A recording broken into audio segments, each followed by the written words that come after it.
এই যে বোনের বাসায় আসছি, এই যে আজকে কুশলি পিঠা করলাম, কালকে রাতে করছি, এই যে আজকে খাওয়া। এই যে আমার ভাস্তাকে খেতে দিলাম, ওকে ধরো একটু ক্যামেরা। হ্যাঁ বাবু, একটা চামচ নাও। এই যে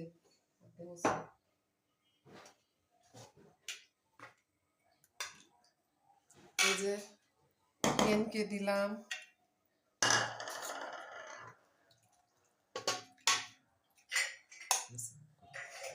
এই যে এখন কুশলি খাবো। কুশলির ঝোল সেই টেস্ট। খোয়া ক্ষীর দিয়েছি, গুঁড়া দুধ দিয়েছি, ঘি, গরুর দুধ তো ঘন করে দিয়েছি, সেটা দেখিয়েছি। এই যে সবাই খাচ্ছে খুব শান্তি করে, খুব শান্তি করে খাচ্ছে আমার ভাস্তা।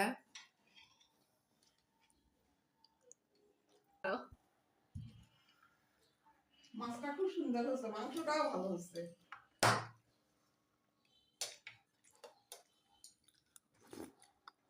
একটা মাছ 125 টাকা করে একটা দাম হলো। হ্যাঁ, খুব টেস্ট হয়েছে কুশলি পিঠা।